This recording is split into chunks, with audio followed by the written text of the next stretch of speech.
Bonjour, c'est Karine. Bonjour, c'est Léonie. Et bienvenue à tous sur ce nouveau podcast, le Canap Agile, où on te parle d'agilité décontractée dans ton canapé.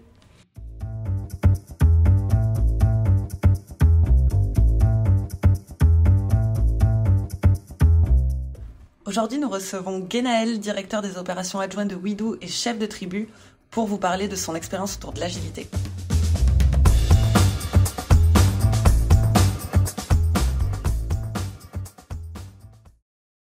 Je suis Guénaël, donc directeur des opérations adjoint et chef de tribu donc chez Widoo. Donc comment est-ce que je suis arrivé à ce parcours, enfin à ce type de poste? Donc j'ai longtemps été développeur, principalement dans le domaine de la finance de marché. Puis j'ai gentiment dérivé vers la chefferie de projet et puis la direction de projet. Donc voilà, maintenant j'occupe ce poste chez Widoo depuis un petit moment déjà. Merci pour cette petite présentation.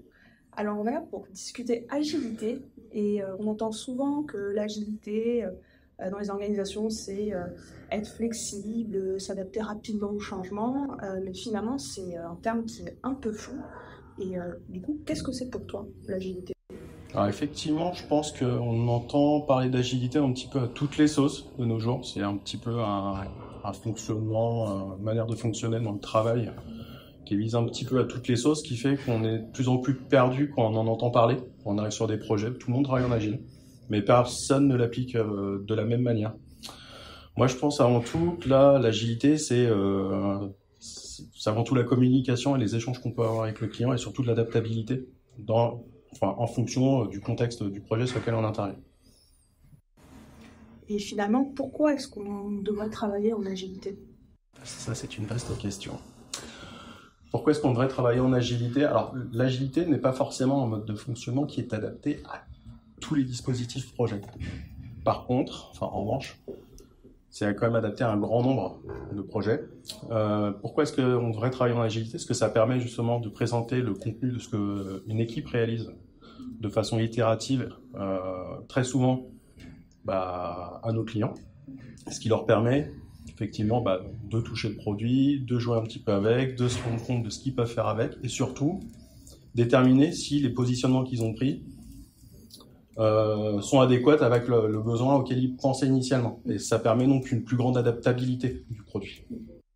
Et est-ce qu'on peut pas dire aussi finalement que ça met aussi en avant beaucoup l'humain ? Parce qu'au final, comme tu disais tout à l'heure, il y a beaucoup d'échanges, de communication entre l'équipe qui fait que justement on arrive à collaborer et à sortir un produit. Et finalement, on est en collaboration avec le client parce qu'on l'aide à construire. Effectivement, je pense que c'est une des grandes forces de cette façon de fonctionner, puisque on voit le client, notre commanditaire, quasiment tous les jours, à travers souvent les cérémoniaux type daily par exemple, ce qui permet de faciliter le contact, donc on est beaucoup plus dans l'échange. Le fait d'être beaucoup plus dans l'échange, ça permet aussi à ces personnes-là de se rendre compte des difficultés que peuvent rencontrer aussi une équipe de développement. Ce qu'on n'a pas forcément lorsqu'on rentre dans un grand tunnel de développement de plusieurs mois où on parle pas au client et puis quand on se voit c'est parce qu'il attendait, donc lui il est pas forcément content. Donc je pense que ça c'est une des grandes forces en fait de ce mode de fonctionnement. Ok, super. Est-ce que tu peux nous parler du coup de ta première expérience agile ?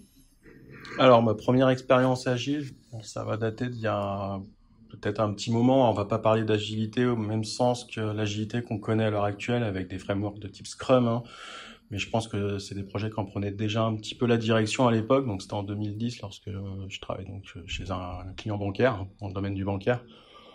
Dans la partie risque, dans lequel donc on travaillait sur des itérations, donc sur un produit relativement important, sur des itérations donc de 3 semaines.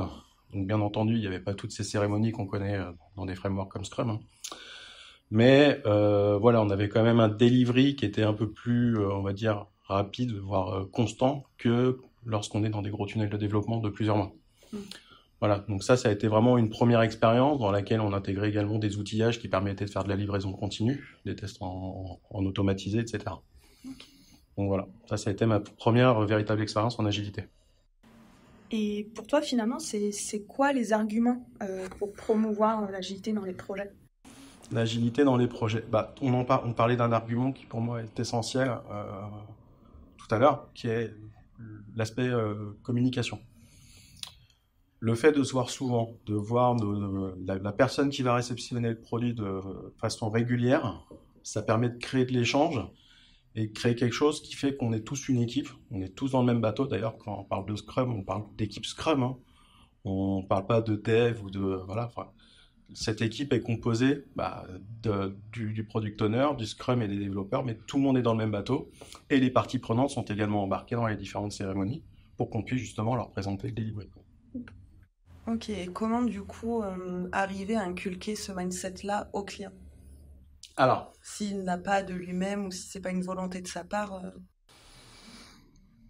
Pour que ça fonctionne, à mon sens, l'agilité, déjà, il faut que ça descende d'en haut. C'est-à-dire qu'il faut que le commanditaire, déjà, soit dans un mindset où il veut travailler en agile. Après, quand on travaille, d'expérience, je sais que quand ça va dans ce sens-là, ça marche extrêmement bien. Maintenant, quand le client est ouvert à l'agilité mais ne sait pas encore en faire, il y a pas mal de choses qu'il faut mettre en place. On l'a vu sur des projets récemment, où je pense qu'il y a un certain nombre d'indicateurs qu'on peut mettre en place, comme la mesure de la vélocité, présenter avant le démarrage d'un sprint la capacité à faire de son équipe, montrer des métriques qui permettent aussi de rassurer le client sur la production de l'équipe qui travaille sur les prochaines itérations, sur les prochains sprints. Okay. Et comment en interne on arriverait à adopter ce mindset Ça passe par la formation pour moi. Enfin, on peut travailler sur des projets en agilité, mais il faut que nos chefs de projet, donc je parle de chef de projet, même si c'est pas forcément une notion qui est très agile, hein, comme on travaille beaucoup au forfait, il faut qu'on inculque aussi à nos chefs de projet, qu'on les accompagne dans cette façon de travailler qui est quand même relativement différente de la façon dont on travaille généralement en forfait, où on est plus là avant proposer en tout cas de la capacité à faire, plutôt qu'un périmètre donné à une date butoir. Voilà. Et je pense que déjà, rien que dans le mindset, l'approche est complètement différente d'un projet au forfait traditionnel. Alors justement, donc on parlait de projet, donc l'agilité oui, mais pas pour n'importe quel type de projet, j'imagine. Ouais, on va prendre un exemple. Le développement d'une boîte nord d'un avion, généralement, on ne va pas la faire en agilité, hein, parce que si le premier modèle ne marche pas et que notre avion se crash, on ne saura jamais ce qui s'est passé. Voilà. Donc je pense qu'effectivement, tous les contextes projets ne s'y prêtent pas. En revanche, l'agilité, on va quand même la retrouver pas que dans l'informatique aussi. Je prends par exemple le domaine automobile. C'est pas des sprints de 3 semaines qu'ils font, on est plutôt sur des itérations de plusieurs années, mais on voit que les différents modèles de voitures, d'année en année, ils évoluent, mais on est toujours sur une 207 ou une 206, etc. Effectivement, c'est un bon exemple. Alors, est-ce que, tu nous décrivais tout à l'heure ta première expérience agile, est-ce que tu as une expérience d'échec Oui. sur un projet agile? Alors, des expériences d'échec, oui, on peut parler d'échec dans le sens où on a travaillé sur des projets soi-disant agiles, mais qui n'étaient pas vraiment agiles, où l'agilité n'était pas forcément bien comprise, ou mal appliquée, ou pas du tout comprise par le client en fait. On en revient en fait au point qu'on a abordé tout à l'heure. Ce point, c'est faut que ce soit partagé par toutes les parties du projet et que ce soit appliqué dans les règles de l'art en fait. Un exemple qui est simple, hein, on va souvent se dire, tiens, je fais du forfait, je vais vendre un projet au forfait, et je vais te le vendre en agile. Donc là, on se retrouve avec plusieurs notions qui rentrent en contradiction. On va parler de délai, on va parler de budget, on va parler d'agilité.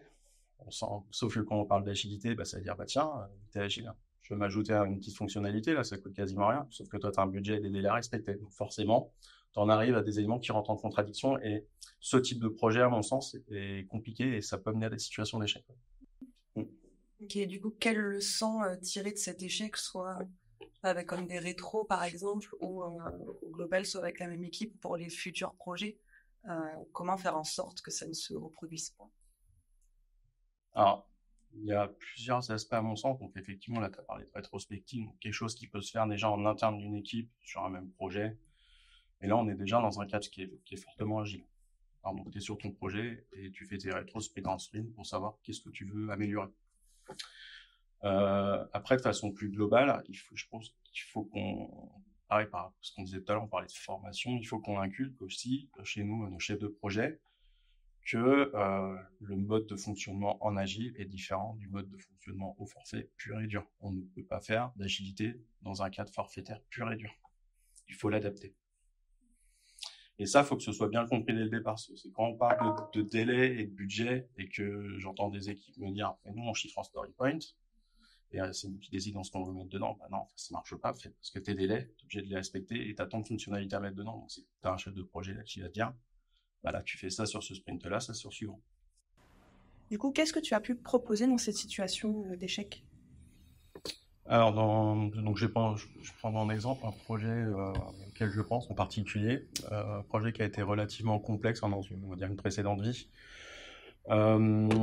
Typiquement, dans ce que je disais avant, voilà, un projet qui a été vendu en agile, mais en mode forfaitaire, avec des jalons et un budget défini. Très rapidement, on s'est rendu compte que, conjointement avec notre client, que le projet allait dans le mur. Allait dans le mur parce que tu avais énormément de modifications qui étaient apportées au périmètre au fur et à mesure, ce qui faisait que les jalons n'étaient plus du tout finalement tenables sur ce projet.